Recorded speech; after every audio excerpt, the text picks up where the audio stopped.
He doesn't belong here. The words cut through the marble-paneled lobby like a slap.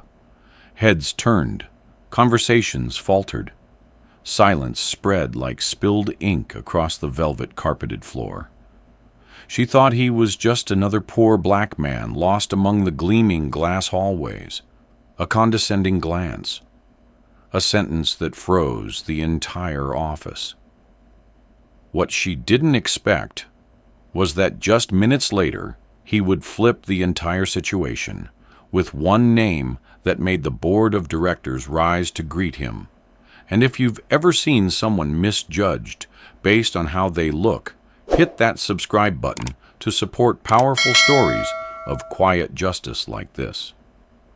Don't forget to comment below if you've ever felt the same way. We grow stronger when we speak together. The marble lobby of Ridge and Lock Tech froze. Conversations stopped mid-sentence. Several heads turned toward the source of the voice.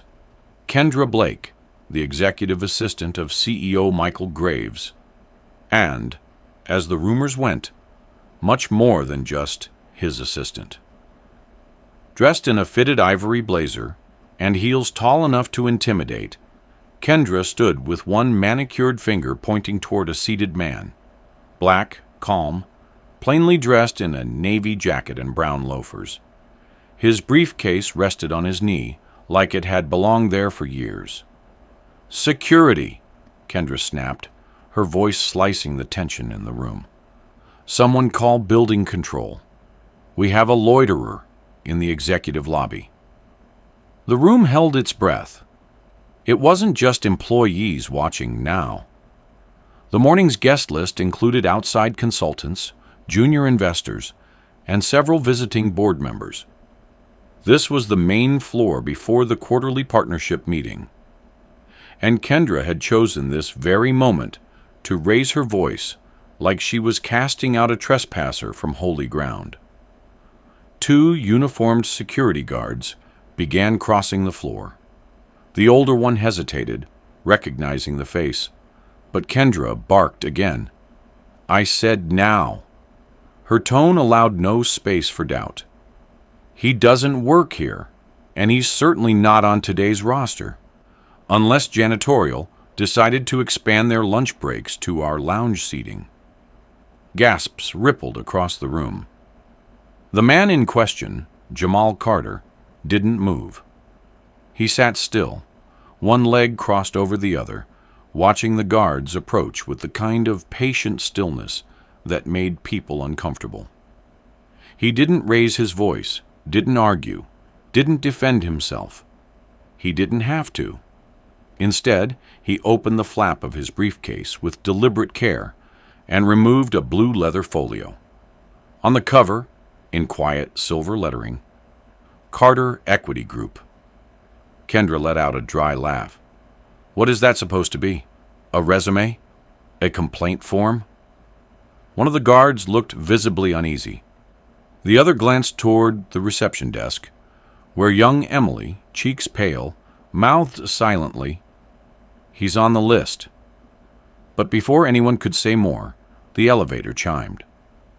Dana Wallace, the company's head of strategic partnerships, emerged in a swift stride. Her eyes took in the scene, the room full of frozen guests, the guards hovering beside Jamal and Kendra, arms crossed like a queen who'd just executed a peasant. Dana's face hardened. "Mr. Carter," she said, voice carrying clearly across the room, "my sincerest apologies. The boardroom is ready. We've been expecting you." The silence broke, first in murmurs, then in shifting glances. Several guests lowered their eyes. The guards stepped back. Kendra's mouth parted, but no sound came. Jamal rose slowly, carefully, with a quiet dignity that made the room feel smaller. He looked once at Kendra, not in anger, but with a kind of calm that said, "I've seen worse than you. I've walked through worse than this." He turned to Donna with a slight nod. "Thank you. I won't keep them waiting." And then, as if the scene required a final cut, Jamal looked over his shoulder, his voice low, deliberate, and measured. "Security does a good job," he said, "but maybe next time, remind them not all threats look the same." He walked away. The doors to the executive wing opened before him, and for a moment, the lobby stood still, a tableau of pride, shame, and sudden recognition. Upstairs, a boardroom awaited. But down here, in the glittering lobby of Ridge and Locke, something had cracked wide open, and it wasn't just the silence. The boardroom doors closed behind Jamal with a soft hiss, muffling the shocked murmurs still rippling through the lobby. Inside, the contrast was immediate, calm, polished, full of curated professionalism. The walls bore framed photographs of Ridge and Locke's milestones, IPO announcements, innovation awards, handshake deals with powerful partners. Jamal walked past them without glancing, his footsteps measured, his expression unreadable. At the head of the sleek obsidian table sat CEO Michael Graves, mid-40s, polished in a charcoal suit and practiced smile. He stood as Jamal approached, extending a hand a moment too late. "Mr. Carter," he said, voice smooth, a touch too eager, "I'm glad you could join us.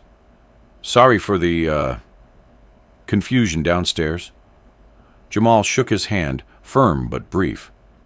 "Happens more often than you'd think." Michael chuckled nervously. "Well, let's make sure it doesn't happen again."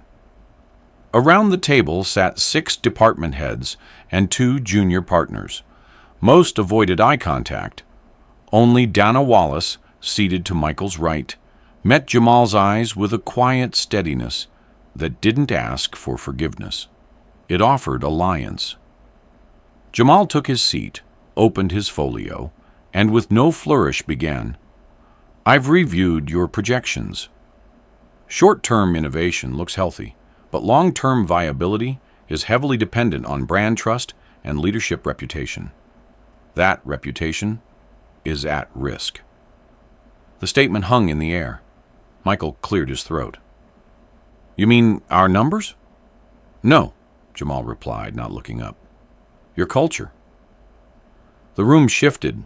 One partner scribbled in the margin of his notepad. Another coughed quietly. Dana leaned forward slightly. Jamal continued, "What happened downstairs wasn't just a misunderstanding. It's a symptom. And I don't invest in companies with systemic symptoms unless I see signs of recovery." A long silence followed. Finally, Michael forced a smile. "Well, I can assure you, Kendra's intentions weren't representative of our—" "Kendra's behavior wasn't personal," Jamal said, voice calm. "It was procedural. She followed the rules of power she's been allowed to write." The sentence landed like a verdict. Nobody replied. After the meeting, as the team dispersed under thin excuses and polite nods, Dana caught up with Jamal in the hallway. "You didn't come here just for financials," she said quietly. Jamal smiled faintly. "I came to see if this place wants to grow, or just look like it's growing." She nodded, understanding more than she said. "You saw the clip?" Jamal paused. "Number what clip?" Dana looked over her shoulder before speaking. "Someone in the lobby recorded what happened. It's making the rounds internally. HR's panicking. Legal's already involved. But the CEO, he's trying to contain it, not confront it." Jamal didn't answer. He didn't need to. As he stepped back into the elevator, the doors closing between him and the whispering office floors, Jamal didn't feel anger. He felt clarity. The silence he'd maintained earlier wasn't weakness. It was strategic. He had said little, but in this building, silence echoed longer than speeches.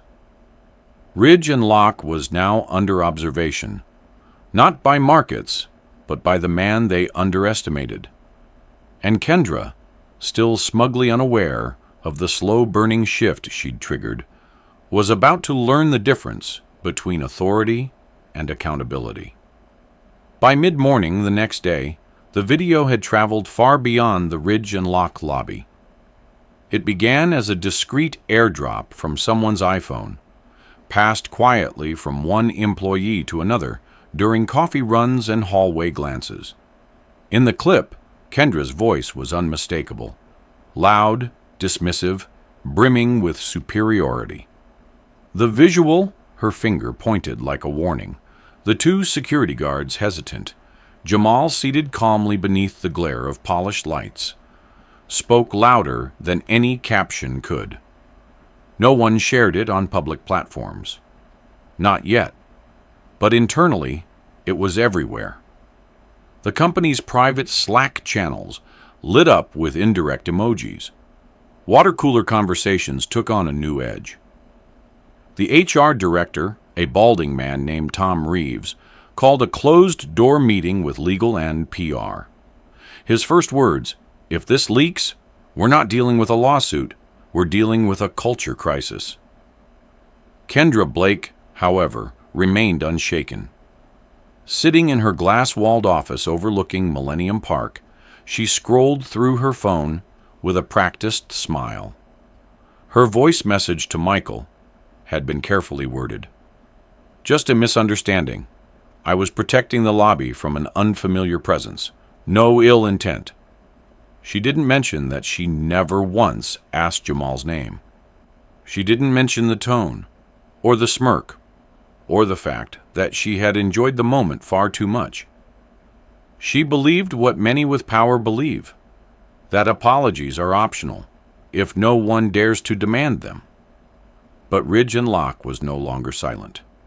The junior staff, once intimidated by her proximity to the CEO, now looked past her in the elevator. The front desk no longer rushed to greet her, and worse, Michael was distant. In their morning meeting, he hadn't smiled, hadn't touched her hand. His eyes were on his laptop the entire time.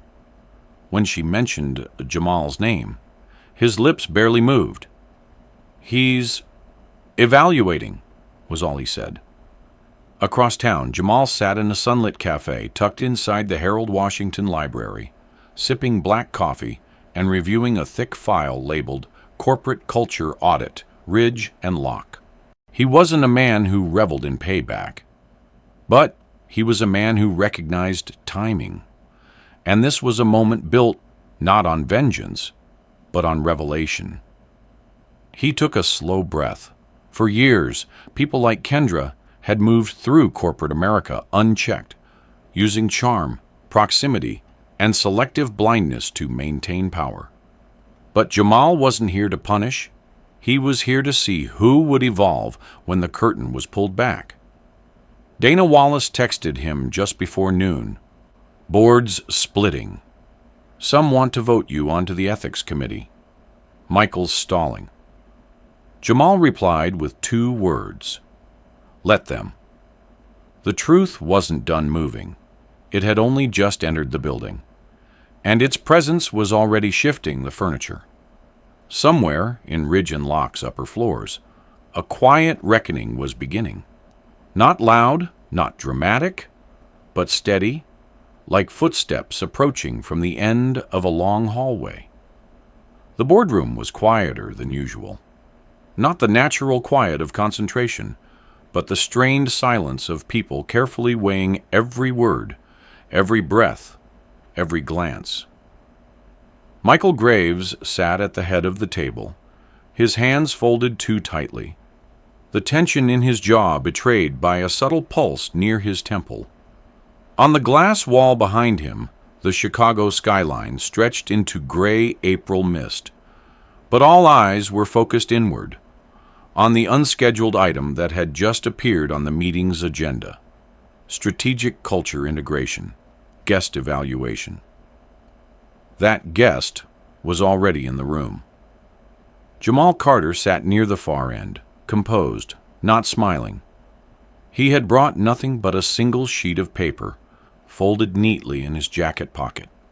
When Michael gestured toward him, Jamal didn't stand. He only spoke. slowly. "I don't intend to give a speech. I already said what needed to be said. What I'll do now is ask each of you one question. What does your company value more, perception or principle?" A few board members shifted uncomfortably. One cleared his throat. Another adjusted her necklace. Dana Wallace looked around the room with measured expectation. Michael leaned forward. "We understand the concern, Jamal. And let me be clear, we're taking the matter seriously. But Ridge and Locke has always been about performance, metrics, outcomes. We can't govern behavior outside those lanes." Jamal nodded once, except when that behavior becomes the outcome. His eyes scanned the room. Right now, your entire floor is whispering. Not because someone broke a rule, but because someone used a rule to humiliate a man based on appearance. And your system protected it. Until it didn't, Dana interjected. The Ethics Committee proposal was brought forward this morning. Several board members are in favor of formalizing a cultural accountability division. It would begin with Jamal as external lead auditor. Michael hesitated. Let's not rush into structural shifts while things are still volatile. Jamal tilted his head slightly. If a single video can make your system feel volatile, maybe it wasn't stable to begin with. A beat passed. Then, surprisingly, an older board member, Harold Nguyen, retired judge, quiet for most of the meeting, spoke up. Perception is a currency, but when you spend it without principle, you go bankrupt in silence. No one responded, but the weight of his words landed with finality. The vote was set for the following week. Jamal didn't stay longer than needed. As he exited the room, Dana followed him into the hallway. "You knew they'd push back," she said. "I expected it," he replied. "But now the clock's ticking, not just on decisions, but on excuses." Back in the lobby, Kendra stood near the entrance, pacing. She hadn't been invited to the meeting. For the first time since she rose through the company on charm and unspoken leverage, she wasn't in control. She looked up as Jamal passed by. Her lips parted like she wanted to speak. But Jamal didn't stop. He didn't glare. He didn't smirk. He just walked. Past her. Past the marble. Past the polished illusion that Ridge and Locke had everything under control. And for the first time, it didn't feel like he was stepping out of their building. It felt like he was walking them toward their reckoning. The fallout didn't come in explosions. It came in the smallest shifts, doors that used to open automatically, now requiring a badge. Meetings that used to be whispered, now placed on the public calendar. Kendra Blake felt every inch of that shift, like a hairline fracture running through glass, invisible until the pressure finally made it snap. Her influence, once wielded through smirks, late-night emails, and a silent understanding with the CEO, was unraveling thread by thread. She'd spent the last 2 days trying to regain footing, reassuring the junior staff that it was all a misunderstanding, leaving carefully curated notes on Michael's desk about the media strategy for the next quarter, even offering to spearhead a new DEI initiative. But none of it landed. People smiled tightly, nodded, then moved on. She was no longer the center of gravity. She was just another orbiting body, untethered. Michael wasn't talking to her. His office door remained closed for hours, and when it opened, he only emerged for calls with legal or brief updates with Dana. The same Dana who now received nods of deference in meetings Kendra once dominated. When she confronted him in the hallway, soft voice, vulnerable eyes, he didn't raise his voice. He didn't even sound angry. "You put me in a position I can't defend," he said. I protected you before. This time, I have to protect the company." Kendra's expression barely cracked, but her breath caught. It was over, and they both knew it. Meanwhile, Jamal returned, quietly, deliberately, for what was now his third visit. But this time, he didn't enter through the lobby. He used the executive entrance.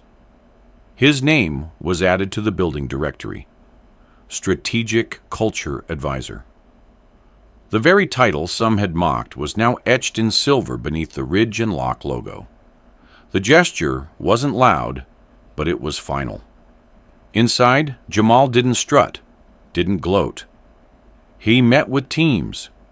He asked questions. He listened deeply. Employees began to speak up, emboldened by the presence of someone who didn't wear a suit like armor, but carried silence like authority. A marketing associate confessed about past hiring bias. A veteran project manager asked how to address unconscious microaggressions without risking her job. Jamal didn't offer empty answers.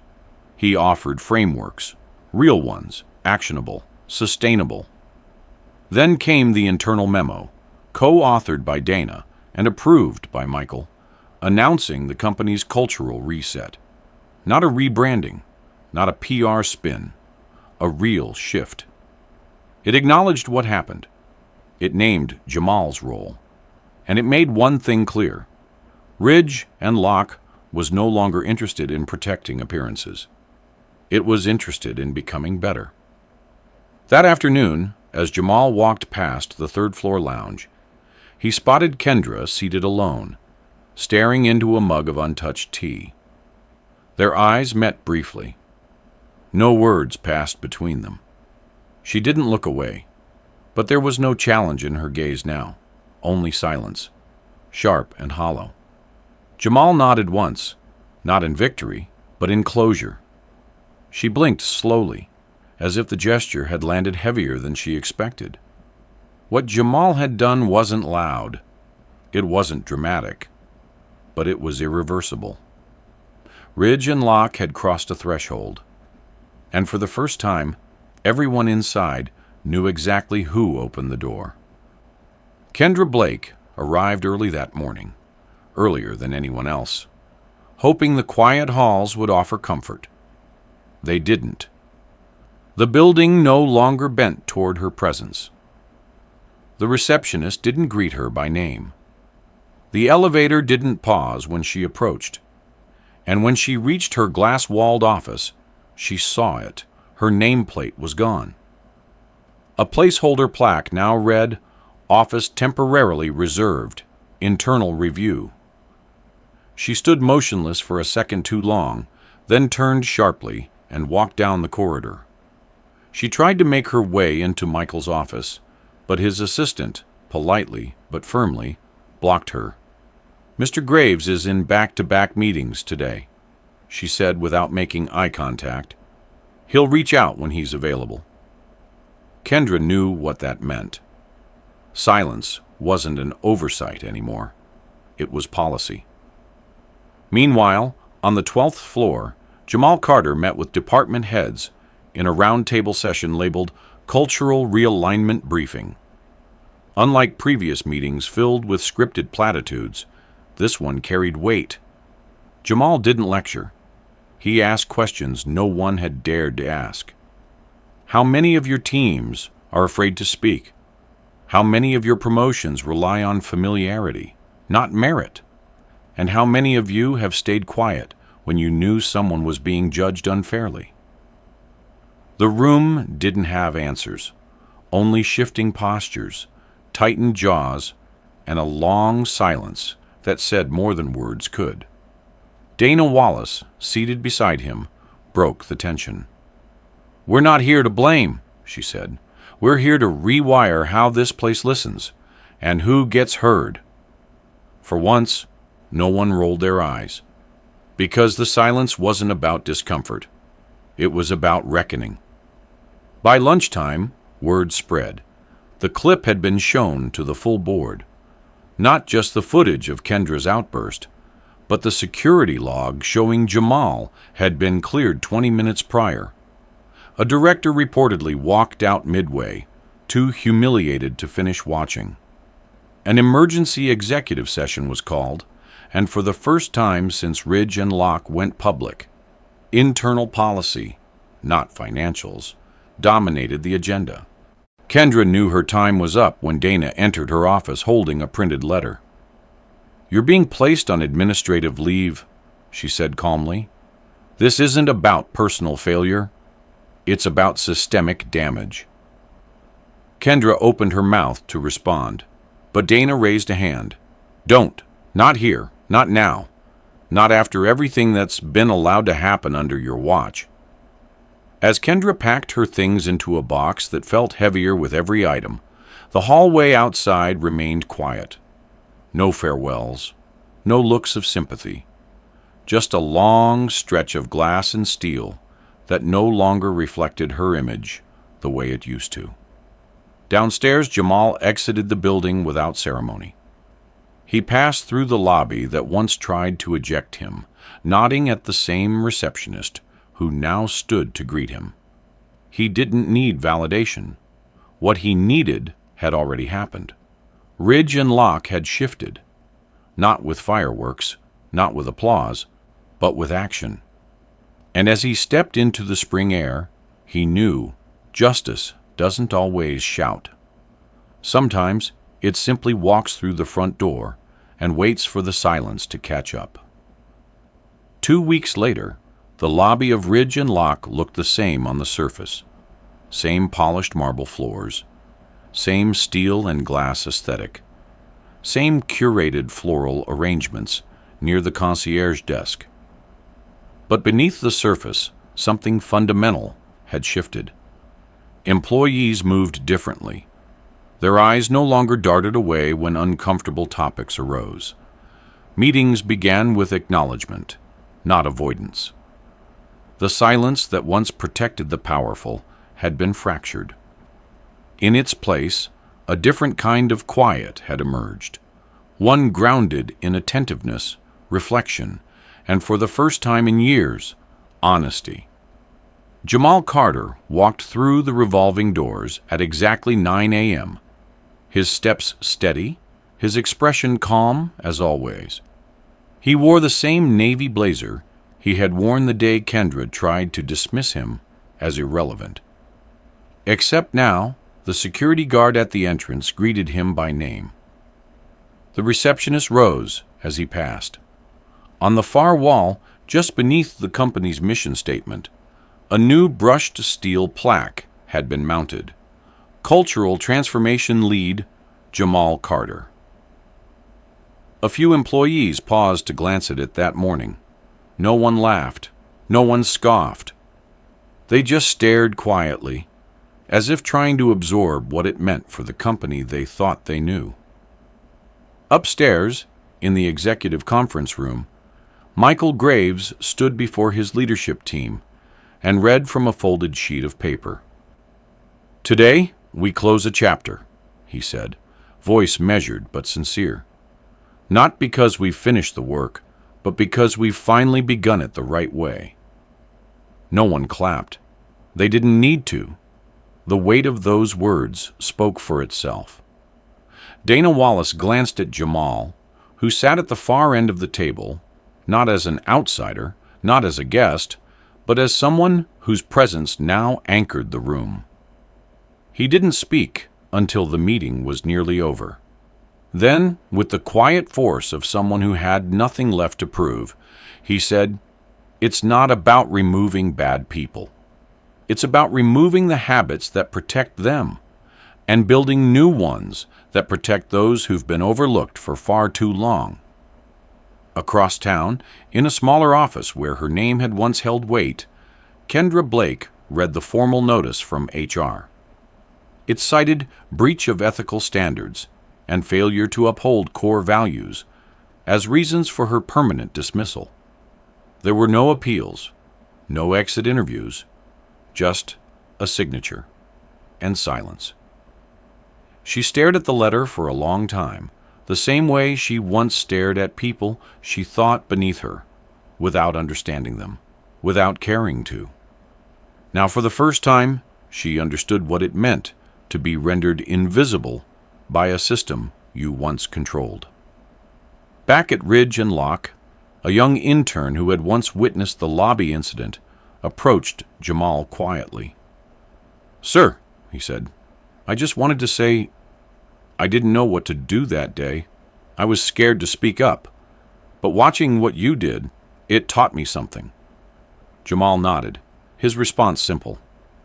"Then it was worth it." As the day ended, the building lights dimmed one by one, casting soft reflections on glass walls and polished stone. Jamal stood alone in the lobby for a moment, facing the new plaque with his name. He didn't smile. He didn't pose. He just looked at it, then turned and walked out into the evening. Justice, he knew, wasn't always loud. Sometimes it arrived in silence, wearing a name badge no one expected. And when it did, it didn't demand recognition. It simply stayed, did the work, and left the door open behind it for the next person who needed to walk through.